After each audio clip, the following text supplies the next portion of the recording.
episode of the EdTech Podcast.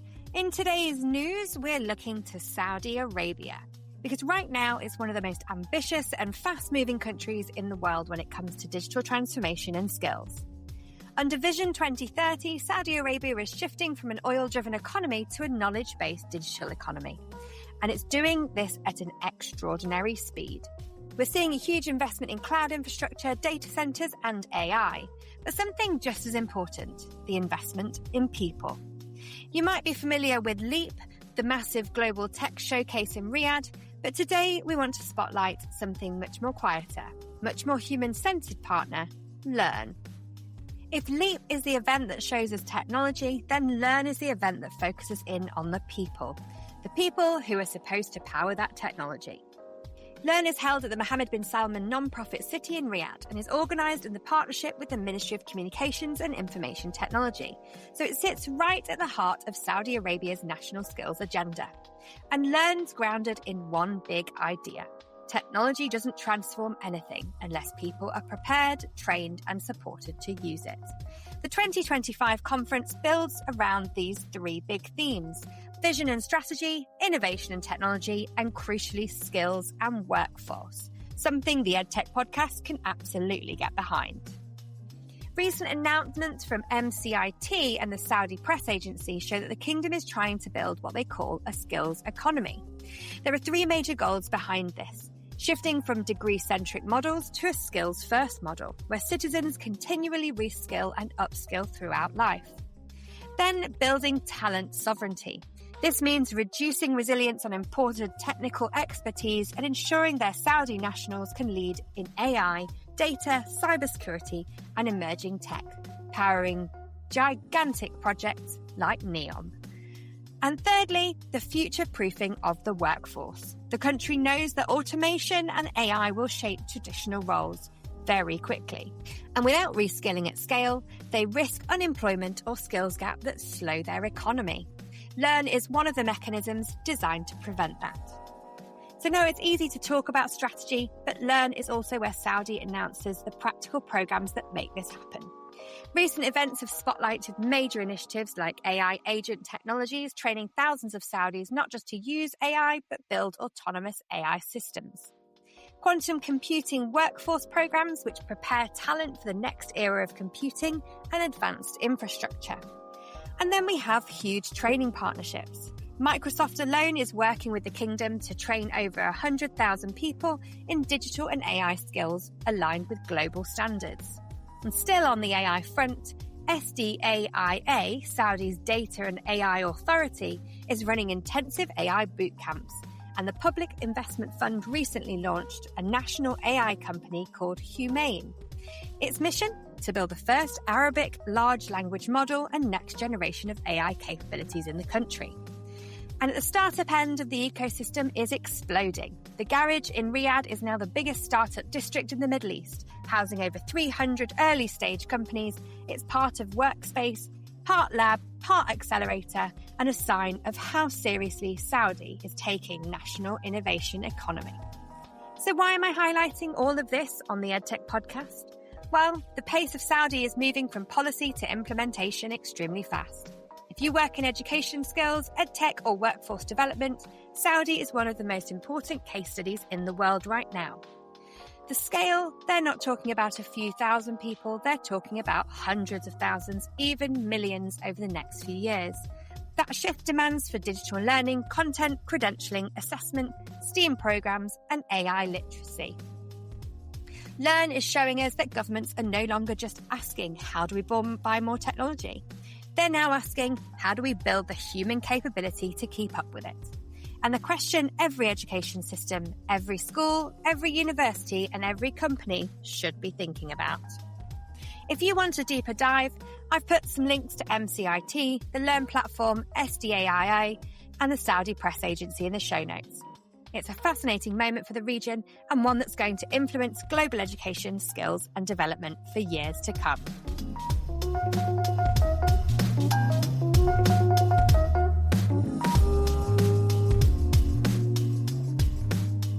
So welcome, Mohan, to the EdTech Podcast. I'm really interested for you to tell all of our listeners a little bit more about what's happening here today. Thank you so much, Philippa. It's great to meet you, first of all. My name is Mohan. I run a company called Meraki Global, which is a training and learning management systems company, which is the learning partner for Accenture Academy and Accenture Learn Vantage. Accenture Learn Vantage is a bigger umbrella under which the Accenture Academy is actually delivering the National Realization Program for the Kingdom. Essentially, what's the upskilling of the major population through 4 flagship projects. One of them is called Purpose Driven Academy, in which the fresh graduates are put through a rigor of 3 months, in which they are not only given the training on the technologies like AI, cybersecurity, or cloud, they are also given a rigorous hands-on training. And then along with that, the supplementary or complementary attributes like soft skills coaching, innovation boot camp, imbuing entrepreneurial mindset so that they become resilient in their careers ahead, and also giving them the insights about the design thinking, systems approach, consultative approach to problem solving, and so on and so forth. What we do is provide them a 360 degrees professional development. So when they come here, they're just graduates with the degree qualification. When they leave us after 3 months, we have a cohort of 54 who are a very potent pool of premium talent available, which can be inducted on the day one in the industry outside. The day they reach the workforce, they are ready to hit the ground running. That has become possible because the program of 3 months makes them professionally ready, industry ready. And that is only possible because there's a massive ecosystem which is working around the academy, which is drawn from the academia, the industry, the technology teams like ourselves, and obviously the academy leadership, which is working tirelessly around it. So that actually is creating a pool which is helping the local companies meet their Saudization requirement. Hitherto, what was happening is they had the mandate to comply to the Saudization, but they didn't find the Saudi talent as much. Now we are creating a pool, and under the aegis of Ministry of Communications and IT and the Human Resource Development Fund, I think Academy is doing a wonderful job. And our idea is to be a cog in the wheel and replicate the success for Academy as much as possible. That's fantastic. It sounds like you're really putting these students on a journey that's going to help them for life. Absolutely. It's a journey that we've been discovering together with them. And every day we add something new. It's not like we created a fantastic program and we bask in the glory of that. We don't do that. What we do is we rise every day. We rediscover ourselves. One of the features that is very interesting is not only do we impart the training to them, but we also expose them to really accomplished leaders in the world, which are not necessarily from the tech field. Like we've had a series of eminent speakers coming and talking to them, what we call Horizon Talks, which have had the heads of the states. We had Mauritian President, Her Excellency, who was there talking to them. We got Liberian Serving President coming and talking to them. We've had a 2-star general from US Air Force who came and spoke to them. We've had Harvard Business School professors, because I myself am a Harvard Business School alumni. And then academia, entrepreneurs across the industry sectors, across the geographies. We have people coming and essentially inducing a stimuli in their mind so that they discover the real world much faster. And when they go out, they have seen and done most of it. So nothing comes as a shock to them. So they are ready and prepared, like a battle-ready soldier. Absolutely. And I think that really is it. It's taking from the concepts that are somewhat intangible at university, bringing them to the real world, to every day, to their future and what they can be able to achieve.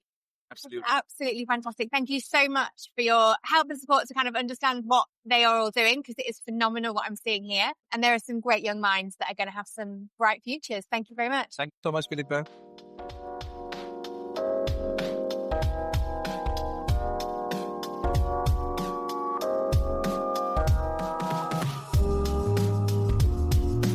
Hi guys, it's great to have you here, and I'm really interested for you to tell all our listeners your AI model. So I'm Hussein Matrouk. I'm a software engineering graduate from King Fahd University of Petroleum and Minerals. Our project is voice recognition for mental health. So we did research before doing this project about mental health and how people aren't aware of their mental health problems. And we wanted to find a way that makes it easier for people to find their mental health problems. So we did some research, some market research even. We found projects that are similar, but we didn't find a project that was very easy to use and that you can use on the go. So we decided to make our voice recognition application, which basically you would just enter the application, you start the demo, you say whatever you're feeling from 0 seconds to 30 seconds, and it will show your emotions. It will record them. It will show them in a graph. So you can see the spikes or patterns of your emotion and see if you have a mental health problem or not. We have also integrated an AI chat so you can talk with it, figure out what are the spikes or patterns that you have in your graph. Okay, hello. My name is Saad Al Saleh. I have a bachelor's degree in computer science at Prince Sultan University in Riyadh, Saudi Arabia. My partner pretty much covered everything when it comes to the model, but it's based on an API from Hume AI. We did a lot of research, like he said, through a lot of emotional AIs that exist. And we found that Hume has the best starting point to grow from.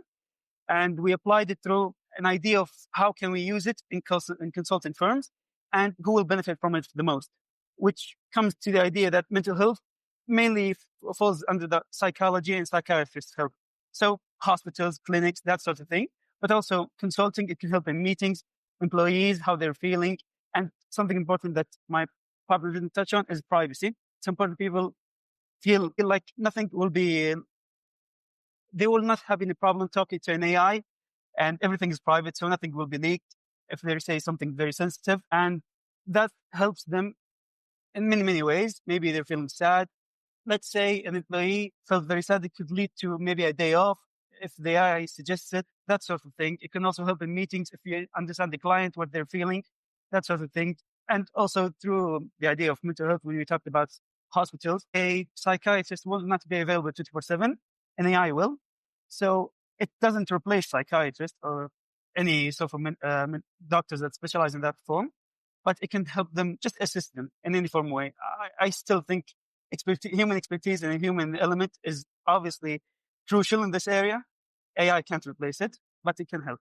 Absolutely. And you're so right there, because so many people are turning to AI, Yeah. that actually having a model that allows them privacy and safety Yeah. is amazing, but also allowing companies to give another layer of support and help to their own staff members. That's really incredible. Yeah, I want to add something.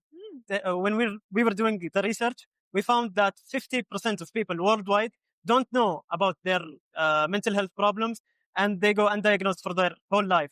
So this was a very interesting point and important point that made us do this project. And can I ask, what are you hoping for the future of your work? Is AI something that you're going to continue to follow? Is it going to be a similar pathway with this model, or has it inspired you to think of other artificial intelligence routes or other routes? I'm actually not sure. I think the future is uncertain, but AI is very interesting. And both of us think that AI is something we can expand on, but maybe not necessarily this project, but maybe another idea. Yeah. That's incredible. Well, thank you so much for your time today, guys. Thank you. Thanks.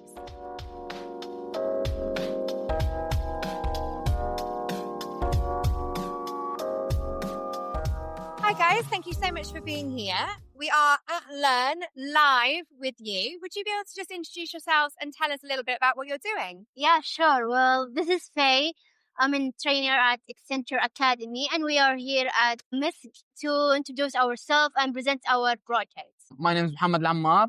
I'm a new associate at Accenture, and we're here with the Accenture, especially the Accenture Academy. We're training, and we're here to present our capstone project. Amazing. So what brought you to the point of capstone projects? Whereabouts were your universities? So I'm from KFUBM, King Fahad University for Petroleum and Minerals, one of the best universities in Saudi Arabia. I'm in software engineering major with a concentration in cybersecurity. Incredible. And I'm also a graduate from Bristol University, bachelor degree in information technology. Wow. Okay. And so I stumbled upon you on a fintech stand. So would you be able to give us a little bit of information about what your project was? So starting from the beginning, we're with Accenture. There are 2 batches, AI and cloud batch. We learned and implemented all the things that we learned in those past 2 months into this capstone project. Our capstone project is basically a financial tech bot, tech advisor, which can help you budget your financial stuff, also saving plans, You can also give it your financial statement and can analyze them. So it's trying to fill the gap in the financial market between the high-end apps where they're for power users and the beginners-friendly apps. We're trying to fill the gap in the middle for day-to-day users. Amazing. Faye, tell us a little bit more about what that need was there for. What did you spot in the market? Well, we saw there is a desperate need for finance advisor helping us keeping record of our finance. You may see yourself at the end of the month, you are way out of budget. So we saw that need and we decided to, build a bridge between the complex finance world and the regular user. And our project has so many features. One of them is direct chatbot with the AI called AI Advisor. You can ask for any advice if you want, if you are out of budget or under budget. Should I buy this? Should I not? Also, there is set up goals. You can set up your long-term goals and your short-term goals, like buying a new house or buying an iPhone. You can set your current salary, your goal, and it will keep tracking your Amazing. progress. So it sounds like you've had to research, find a problem that's real world, and then be able to bring in your skill sets from university into building a real platform. Exactly. Yes. Amazing. And so what was your favorite part about building this capstone project? For me, my favorite part was fine-tuning that chatbot because I'm not an expert in AI. I'm just learning. But that process of learning something new, as you can see right now in the world, the AI is rising, is a trend right now. So learning something new with the world, that was my favorite part. And my favorite was searching and communicating with customers, clients, the users. What do they really need? Because any product starts with what the user need, not what we need, you know? It's like getting a perspective of the user that can use our app is very important. We discuss with multiple, what do they want, what their goals, and they came up with an idea that we want to set up a goal. We want to track our goals. So, yeah. That's absolutely brilliant. Thank you so much for your time today. Tell us all about your project. If you've enjoyed today's episode, don't forget to follow, rate, and share the EdTech podcast wherever you're listening. It really helps us grow and reach more educators and innovators around the world. We'd also love to hear from you, your thoughts, questions, or even your own stories of change in education. You can leave us a voice note on SpeakPipe. The link is in the show notes. And we might even feature your message in an upcoming episode. And of course, you can find all our links and show notes and resources at theedtechpodcast.com.